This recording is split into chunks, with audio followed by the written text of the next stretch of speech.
بسم اللہ الرحمن الرحیم۔ السلام علیکم۔ یوٹیوب چینل پر طارق متین آپ کو خوش آمدید کہتا ہے۔ تین بہت اہم چیزیں ہیں، ان تینوں کا تعلق پاکستان، بھارت اور کشمیر سے ہے۔ ان تینوں کا تعلق موجودہ صورتحال سے ہے اور ان تینوں خبروں کا تعلق پاکستان کے ریزالو سے ہے۔ وہ ریزالو جو الحمدللہ ہمیں پاکستان کی موجودہ عسکری قیادت نے، پاکستان کی موجودہ سیاسی قیادت نے بہت بھرپور انداز میں دکھایا ہے۔ سب سے پہلے میں آپ کو بتاؤں، وزیر اعظم عمران خان صاحب نے ٹویٹر پر ایک پیغام دیا ہے۔ یہ پیغامات کی ایک سیریز ہے، 4 پیغامات ہیں۔ وزیر اعظم عمران خان نے ٹویٹ کیے ہیں اور اپنا معافی الضمیر بیان کرنے کے لیے وزیر اعظم عمران خان صاحب نے ایک ساتھ 4 باتیں کی ہیں۔ ان باتوں کو میں آپ کے سامنے رکھتا ہوں، لیکن عمران خان صاحب نے ان باتوں میں بھارت کے وزیر اعظم نریندر مودی کو، بھارت کی فوج کو، ہندوتوا کی سوچ کو، RSS کے نظریے کو یہ بتایا ہے کہ کسی غلط فہمی میں مت رہنا، سوچنا بھی مت۔ اگر بھارت نے، وزیر اعظم نے کہا ہے کہ اگر بھارت نے فالس فلیگ آپریشن کرنے کی غلطی کی تو یہ وہ پاکستان نہیں ہے جو اس سے پہلے ایسی کسی بھی صورتحال میں معذرت خواہانہ رویہ اختیار کرتا تھا۔ وزیر اعظم عمران خان صاحب یہ کہتے ہیں کہ اب ایک پرعزم پاکستان کا سامنا ہوگا، ایک ایسے پاکستان کا جو چٹان کی طرح مضبوط ہے اور منہ توڑ جواب دیا جائے گا۔ وزیر اعظم عمران خان صاحب نے اس سلسلے میں پہلی بات یہ کی ہے، انہوں نے کہا ہے کہ وہ عالمی برادری کو یہ بتا دینا چاہتے ہیں، دنیا پر یہ واضح کر دینا چاہتے ہیں کہ اگر بھارت نے فالس فلیگ آپریشن کرنے کی غلطی کی تو اس کے سامنے ایک فل آف ریزالو پاکستان ہوگا، وہ پاکستان جو منہ توڑ جواب دے گا، برابری کا جواب دے گا، اور یہ وہ پوری دنیا کو متنبع کرنا چاہتے ہیں، وارن کرنا چاہتے ہیں۔ عمران خان صاحب نے موجودہ جو صورتحال ہے، جو حالات ہیں جن کی بنا پر یہ وارننگ جاری کی ہے، ان کے بارے میں بتاتے ہوئے کہا ہے کہ صرف سال 2020 میں، صرف ایک برس میں 3000 CFVs cease fire violations Bharat کی جانب سے کی گئی ہیں، بلا اشتعال فائرنگ کی گئی ہے۔ عمران خان صاحب نے کہا ہے 276 کیجولٹیز ہوئی ہیں، یعنی ایسے واقعات جن میں لوگ زخمی ہوئے ہیں، جان سے گئے ہیں، 276 کیجولٹیز ہوئی ہیں، 92 ان میں عورتیں شامل ہیں شہری، اور 68 بچے شامل ہیں جو فوجیوں کی، سرحد کے رکھوالوں کی زندگیاں داؤ پر لگی ہیں، جانی نقصان ہوا ہے، وہ زخمی ہوئے ہیں، وہ الگ ہیں، لیکن اس نمبر میں 92 عورتیں، 68 بچے بھی شامل ہیں، شہری جو مرد نشانہ بنے ہیں وہ بھی اس کے علاوہ ہیں۔ یہ عمران خان صاحب نے دنیا پر واضح کیا ہے۔ انہوں نے یہ صورتحال بتاتے ہوئے کہا کہ وہ عالمی برادری کو خبردار کر رہے ہیں کہ اس وقت بھارت کی ایک اندرونی صورتحال ہے، اس صورتحال میں بھارت کو اندرونی طور پر معاشی مسائل کا سامنا ہے،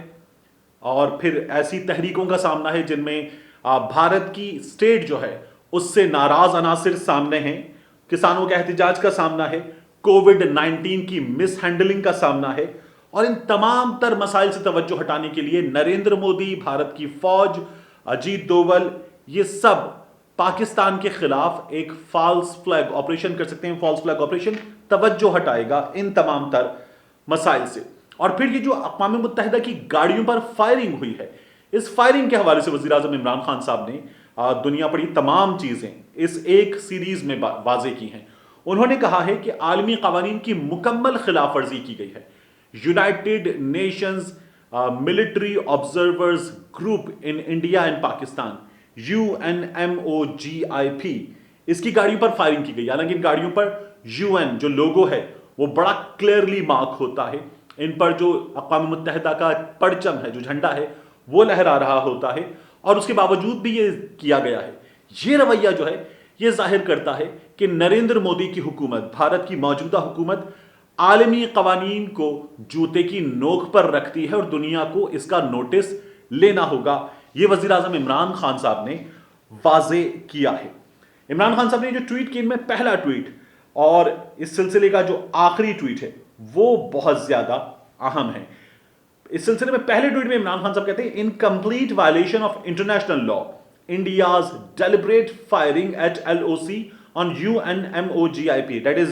United Nations Military Observers Group in India and Pakistan vehicle, despite clear UN markings and flying blue UN flag, shows India's total disregard for international norms of acceptable state behavior and respect for international law and UN. Pakistan strongly condemns this rogue behavior. ایک اور عمران خان صاحب نے جو اس سلسلے میں آخری بات کی ہے وہ یہ ہے کہ I am making absolutely clear to the international community,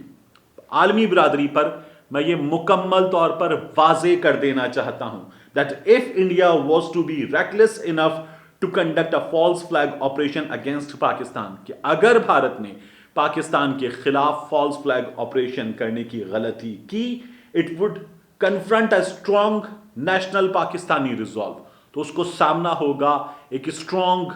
Pakistan کے ریزالو کا، and be given a befitting response at all levels of the threat، اور منہ توڑ جواب دیا جائے گا۔ میک نو مسٹیک، کسی غلط فہمی میں مت رہنا، یہ عمران خان صاحب نے بھارت پر واضح کیا ہے۔ ہم نے دیکھا ہے ابھی گزشتہ کچھ دنوں میں بھارت کو بہت بھرپور اور منہ توڑ جواب دینے کے باوجود وہ لوگ جن کی جماعت نام نہیں لے سکتی تھی کلبھوشن یادو کا، ان لوگوں نے بھارتی بیانیے کو دہراتے ہوئے ٹانگیں کانپنے کی بات کی تھی، لیکن اب ان کا ساتھ سب چھوڑ چکے ہیں، یہ ہم نے بار بار دیکھ لیا ہے۔ دوسرا کام یہ ہوا ہے کہ پاکستان کے مستقل مندوب نے اقوام متحدہ کے سیکرٹری جنرل کو خط لکھا ہے، اور خط میں یہ جو عمران خان صاحب نے باتیں کی ہیں، یہ تمام باتیں حکومت پاکستان کا یہ موقف اس خط میں